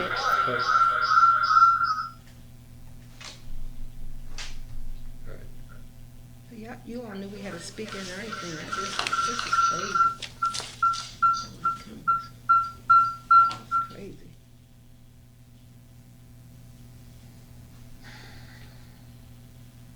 Who's got this? Hey, Rick, are you getting any audio from him? No. Mr. Dis, we're apparently not getting any audio from you.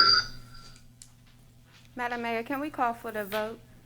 Yeah, 'cause it's been over 5 minutes. Yeah, it's been 5 minutes. I didn't hear no So we bell put it, ring. point of order, we should have put more time on the calendar if you were gonna have a person come and speak. There should have been adequate time. There was no information provided about the subject of this. So how Mr. Dish just come on as the previous auditor? Yeah. And doing This is. background and trying to provide you all with information, because as you'll recall, our council rules do indicate when you put an item out for the agenda, you're supposed to provide documentation, and in fact, that did not occur. And it's been provided. I'm sorry, I have the floor. You did not submit that information when you provided the agenda item. And per our rules, that is the agreement. However, unfortunately, it does not happen. We receive items without the background information. And that, as it says in section 6.1-2, provided that the member of the council shall have furnished the town administrator a description of the item in time for inclusion with their printed agenda. Mr. McGrory did his best effort to try to provide background information. That's all. So, It's in the budget. Mr. McGrory, unfortunately, we need to move on with the agenda. Are you gonna If call for there's the some, vote? Another Madam opportunity Mayor? to hear. I have the floor, ma'am. If there's another opportunity to hear from Mr. Dis, we'd appreciate that, but we do need to move on. At this time, the motion is still on the floor, and it has been moved by Councilmember Rout, seconded by Councilmember, all right, let me switch screens. Councilmember Lundy, all in favor, let it be known by the saying of aye. Aye. That's 3, and nays, I would be a nay. The ayes have it. So the staff is directed, to be clear, to write a proposal for the forensic audit. And again, we don't have any specific information. I do regret that, from the community to formulate the RFP. So we'll appreciate you all doing your best effort with that. Madam Mayor, a correction, that is not what I this time, stated. we are I now- I'm moved sorry, to I have the direct the floor. town staff to write an RFP to solicit a fiscal forensic audit by November 1st. That was Correct. my motion. Correct, thank you. You We got it. You misstated it. I didn't state the whole thing, ma'am, but you know Okay. exactly what I was talking about. No, And I next don't. time, please wait until you're recognized. Thank you for respecting me. Please and thank you. The next item on the agenda is the telephone system. This was given to the council in a written update. I think it's very clear where we are with the telephone system. Are there any questions for staff at this time? The telephone system, I know when I talked to Mr. McGrory, he said it was be mid-October, but I see now that it's pushed back to November. Am I correct? That is correct. Okay. Any reason why it was pushed back to November now? Yes, do you want me to, I can read the report into the record if that would.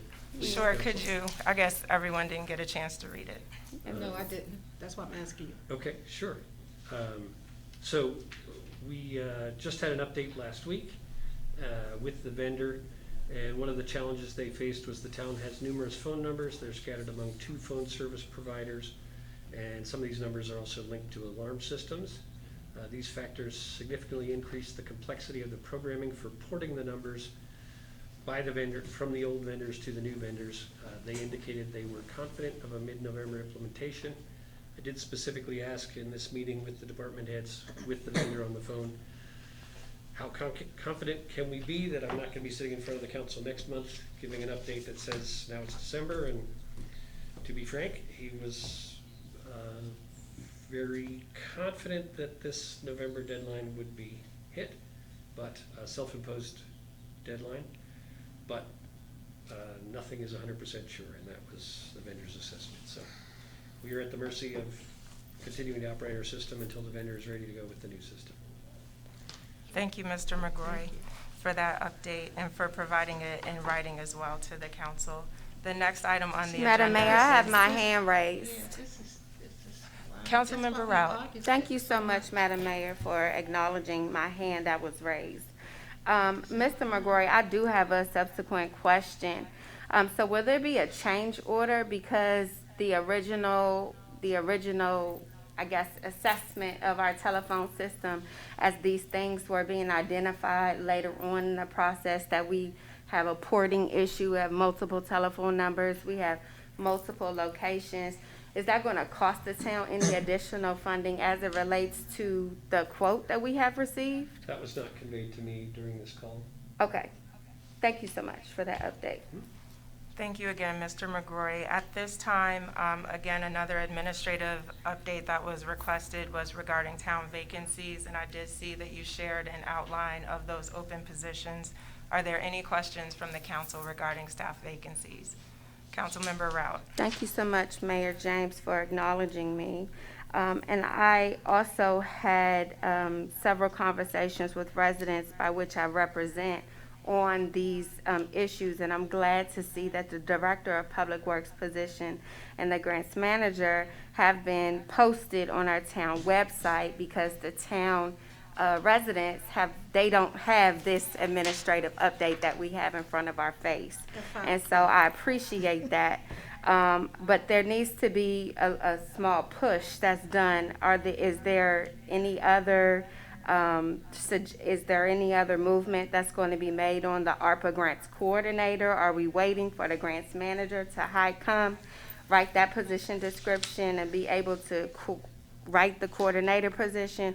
Do you need assistance with writing the coordinator position? And also, when will the code enforcement officers and the administrative aide and the sergeant of the CAT team be posted?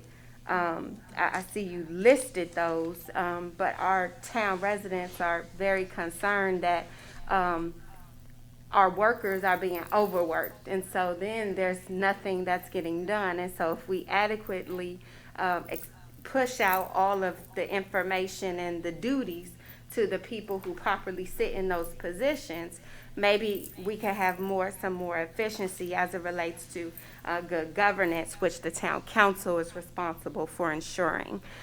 So if you could answer that question, and then based on his question, I may have a follow-up question. Thank you.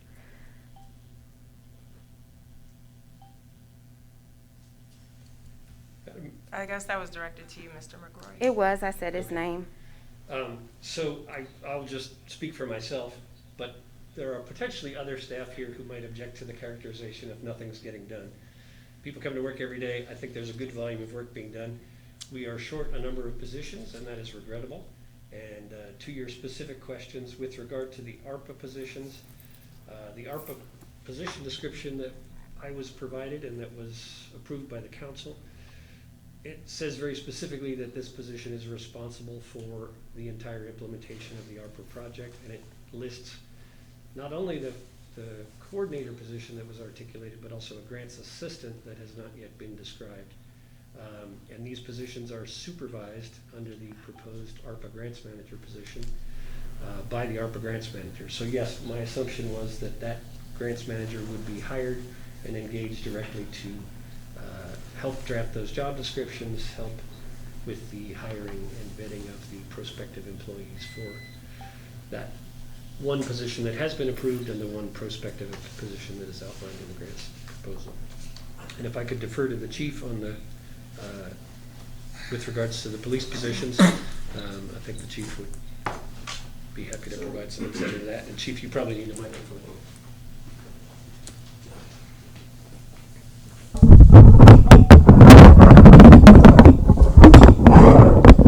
Yes, thank you.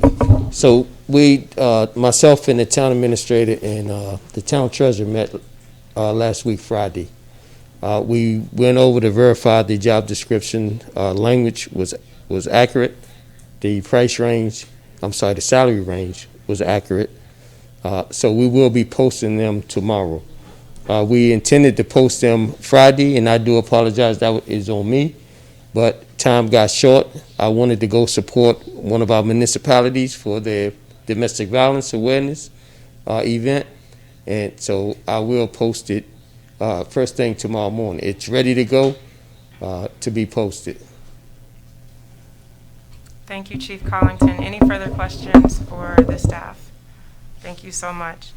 At this time, we'll move on to the Board of Election Supervisors. It says Board of Supervisors, but I believe that's intended to be Board of Election Supervisors.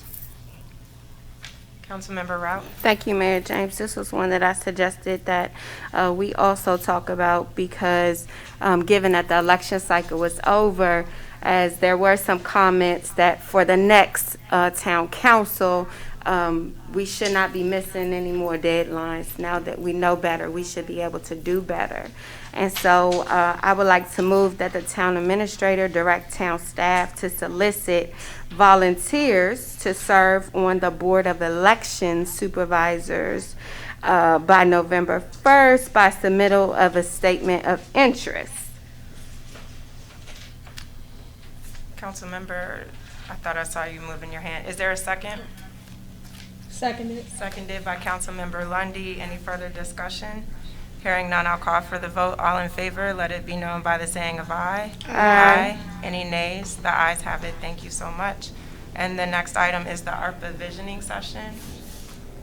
Was this you, Mr. McGrory, or Councilmember Rout? Councilmember I think Rout. we kind of touched on it already. Yeah, I'm going to yield to Mr. McGrory to share this information since the public doesn't know about this information. Sure. So what I wrote up here was that the first was the proposal to schedule the first ARPA visioning session the week of November 15th to 19th. That would enable us to hopefully have the benefit of additional staff to prepare advertising with sufficient lead times to generate interest and facilitate the scheduling of that meeting on Zoom. And I did request that the council provide input via email regarding the optimal days and times for that meeting to maximize participation. Thank you for that, Mr. McGrory. Are there any further comments or questions from the council? Councilmember Rout. Thank you, Mayor James, for acknowledging me. With the ARPA visioning sessions, it says that they should take place the week of November 15th through 19th. And so what I'm recommending is that the town council consider my proposal that I've been requesting for the last 6 months in preparation of this ARPA, which is to have a visioning session for staff, a visioning session for residents, and a visioning session for businesses. And the purposes of these visioning sessions is just that the town council can hear from these stakeholder groups to understand the COVID needs given the written guidance that's out. Once the grant manager is hired, they can then take the transcripts or the video to hear what these, so that we can be able to hit the ground running to understand, because as we are in COVID, people are still dying, and so people are still affected. Our domestic violence is still up, our crime is still up, and so we can't just be waiting as a lame duck, just waiting, oh, well, let's just wait for our grant manager to come. No, there are things that we can be doing as an active council to understand the needs of our community, so that when the grant manager comes. And so I would like to move that the town administrator direct staff to solicit correspondence to the 3 stakeholder groups, to include the staff, residents, and businesses for the identified dates, no later than November 15th. Is there a second on the motion? A second. Seconded by Councilmember Blunt. I'll now call for a discussion. I think you've shared your experience in grants management previously, Councilmember Rout, and I do think there's value in having that manager as part of the process from start to finish. I certainly understand what you're saying. The needs are happening now. There's things that people need at this moment, but most certainly think that if we want to have, to your earlier point about fiduciary responsibility, going back to the audit and so forth, it would make sense to have that person here from start to finish, so that if you're opening up concerns and other things, as it relates to finances, this is one area where you have objectivity from the very start of the process. So I do want to just call that out. I think we should be consistent with how we're governing and handling these funds. With that, are there any other comments, Councilmember Lundy or Councilmember Blunt?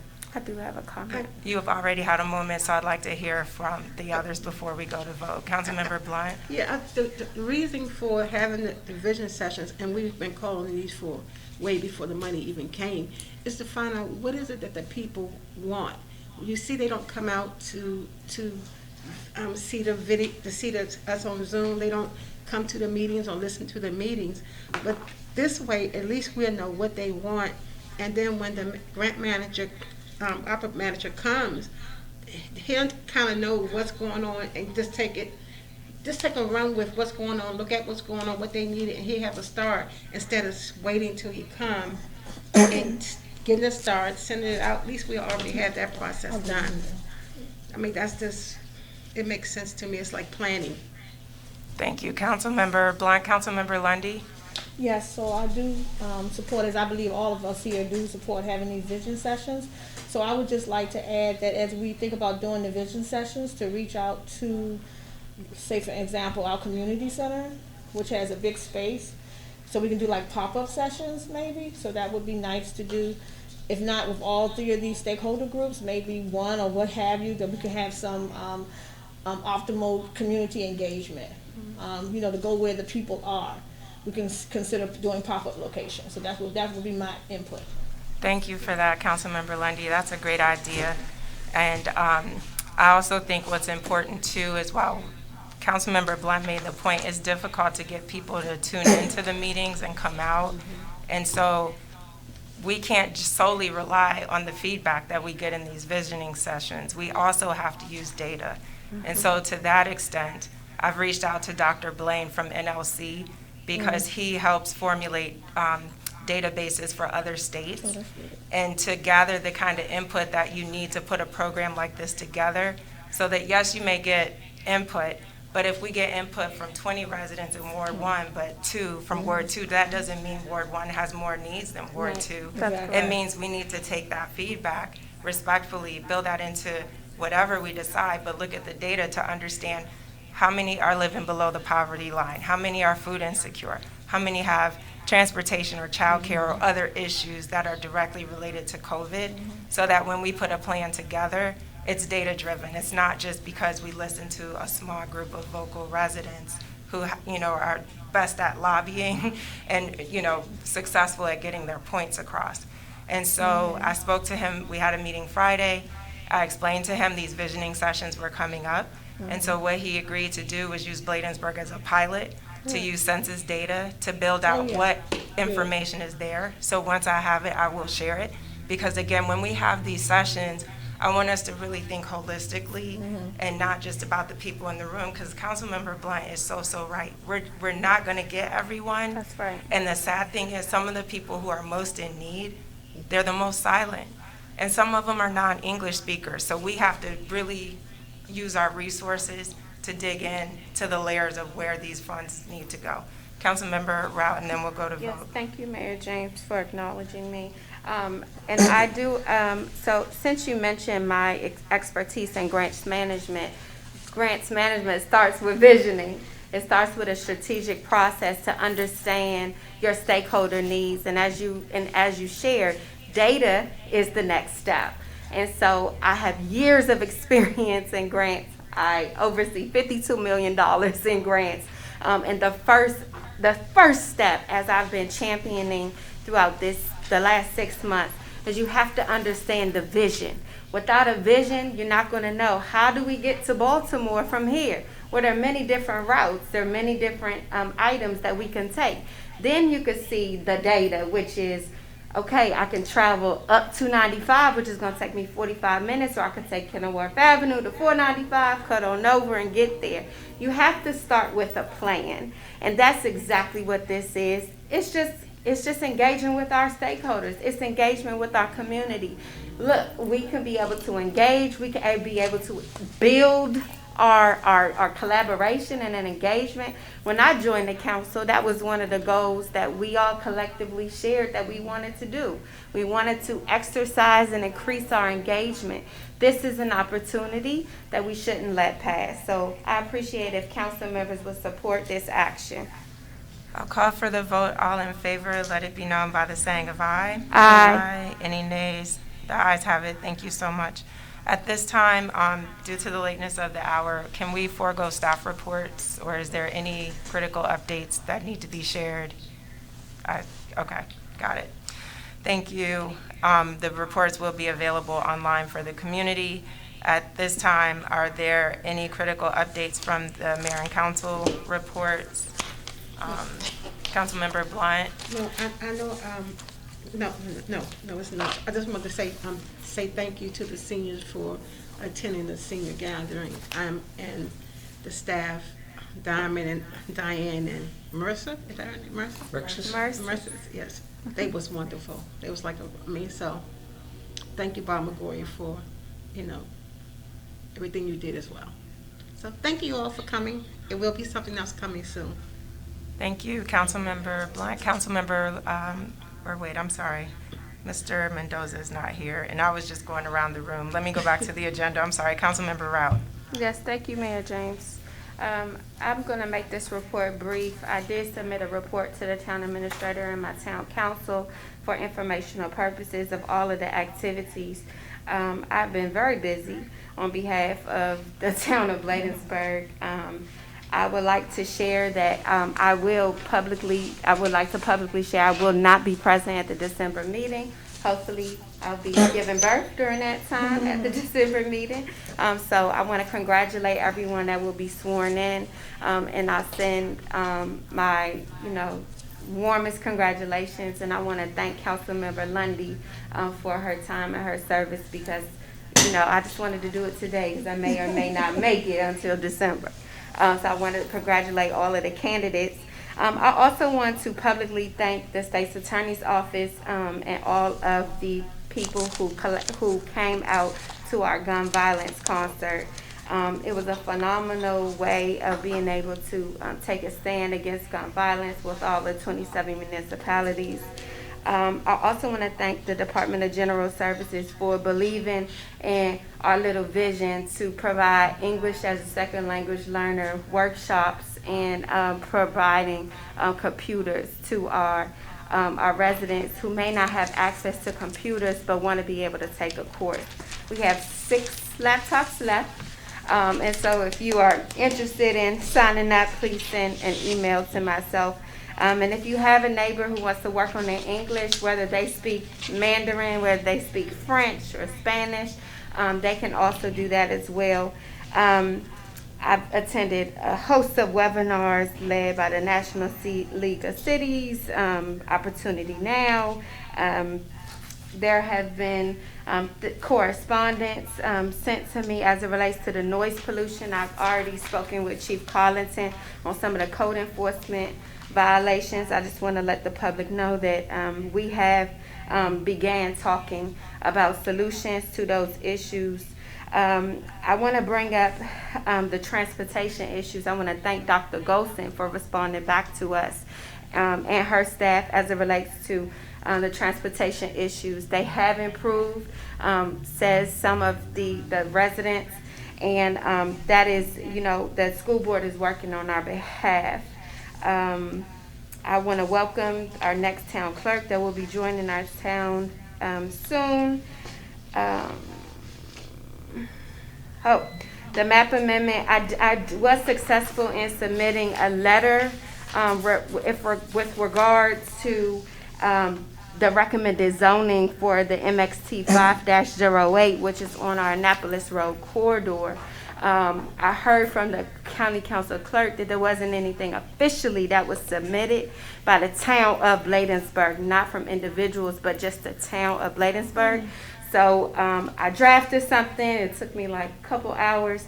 So I did draft something and I submitted it with the consensus of the town council of just our wishes and as it relates to some of the identified just inconsistencies with the attached report as it relates to the zoning. As you know, the zoning issue is very, very important, and so I was able to get it in by the deadline, and that report is in my report for your view. I worked with Mayor James on a draft on advocating for a municipal building. I want to thank Mayor James for her collaboration with that. I attended the Kaboom ribbon cutting, and they even gave us, me and Mayor James, a little nice something for going, and a letter. So I just want to say thank you for them for that.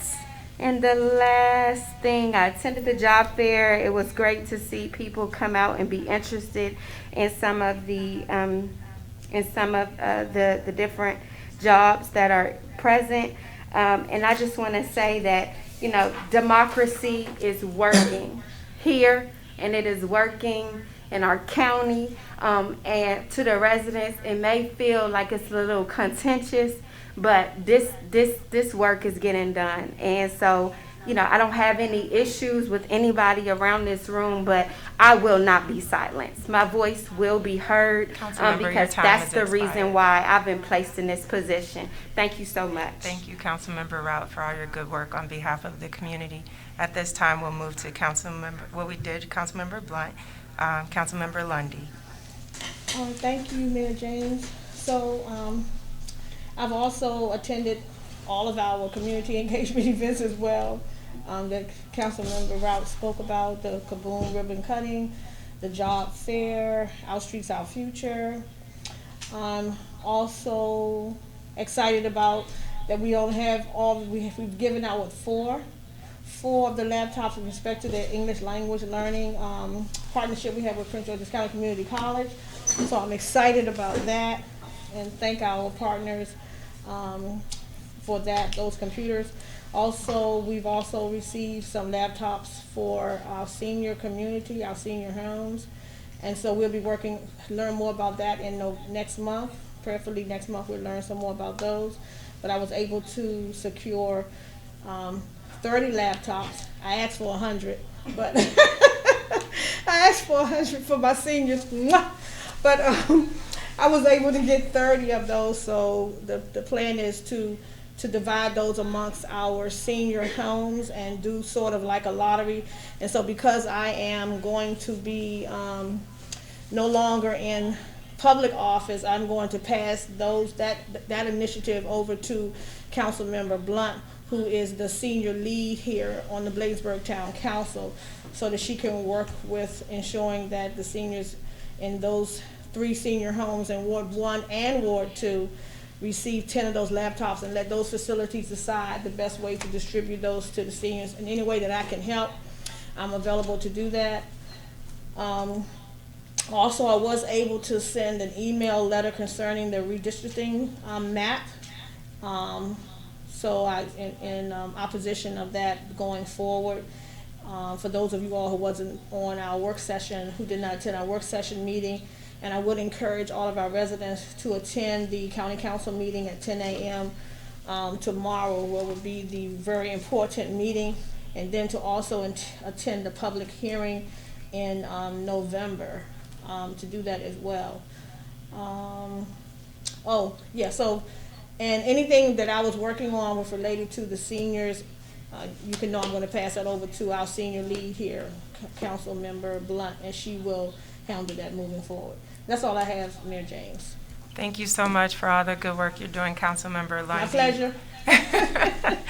Let me set the timer on myself so I don't go over.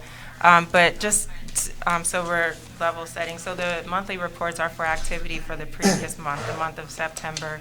And so I want to thank the Shine CDC for continuing their food deliveries. It's every other Saturday, I believe, in Edmonston. They call me, I load up my vehicle and bring that food over to Capitol View residents, Gateway Garden. Councilmember-elect Carol McBride helped me deliver food to Parkview, but we couldn't do that without the generosity of Shine CDC. So definitely want to thank them because we were able to continue that in September. Also want to call out, on September 11th, we observed the 20th anniversary of 9/11. And I want to thank Councilmember Lundy. I know she was here for the observance that Councilmember Mendoza did with the Cub Scouts here, as well as thank Ms. Eloisa Guzman for continuing the Mexican Independence Day celebration. Members of the council also supported our state's attorney's office and the town of Edmonston with their Our Streets, Our Future event. That was also on September 11th. And so it was good to just show up and support our sister city. As was referenced before, the countywide map amendment, that deadline, and actually those hearings were the date of our September 13th council work sessions. And so I did submit a letter of comments as well, just based upon the several meetings we had with the county back in 2020. And then also going back to 2019, I remember Councilmember Blunt and Councilmember Rout, they were attending those meetings with us before they were even officially sworn in. So it was very easy to grab our position statement and refresh that into a letter asking for the county's rejection of making the main corridor 450 Annapolis Road a commercial center where you can bring in car dealerships rather than the mixed-use retail and housing projects that we want to have. In addition, attended other efforts supported by the town. I was pleased to partner with Officer Tanksley on our first job fair. I think that went well for our first time out of the gate. And given the feedback from some of the vendors, we're definitely going to look at revisiting that, perhaps on a quarterly or semi-annual basis, and offer more support to our residents. I also attended the Council of Governments bi-monthly committee meeting for climate, energy, and environmental policy. And there we voted on a draft letter of support on proposed rules changes. And this is basically capping natural greenhouse gas emission standards for passenger vehicles and light-duty trucks. COG puts out our annual biannual numbers. And so it just helps all communities in this region, because it's so compact, to continue making the standards higher, thereby lowering greenhouse gas emissions for personal vehicles. I'll have the printed report with staff so that can be uploaded to the site, but at this time, that will conclude my monthly report for the month of September. At this time, I just noticed we had discussion in the work session about supporting the town of Edmonston with their request in tomorrow's hearing to continue as part of the Port Towns and not be pulled into District 2. And so I'm going to ask for a friendly amendment before we adjourn. If the council would support the town administrator drafting a letter of support for supporting Edmonston remaining as a port town community in District 5. So move. Moved by Councilmember Rout. Is there a second? Second. Seconded by Councilmember Blunt. Any further discussion? Hearing none, I'll call for the vote. All in favor, let it be known by the saying of aye. Aye. Any nays? The ayes have it. Thank you so much. With that, thank you all for tuning in tonight. Thank you to the staff and council members for being here. I'll entertain a motion to adjourn. So moved. Moved by Councilmember Rout. Is there a second? A second. Seconded by Councilmember Blunt. Any discussion? Hearing none, I'll call for the vote. All in favor, let it be known by the saying of aye. Aye. Any nays? The ayes have it. Thank you so much. We're adjourned. Good night, everyone.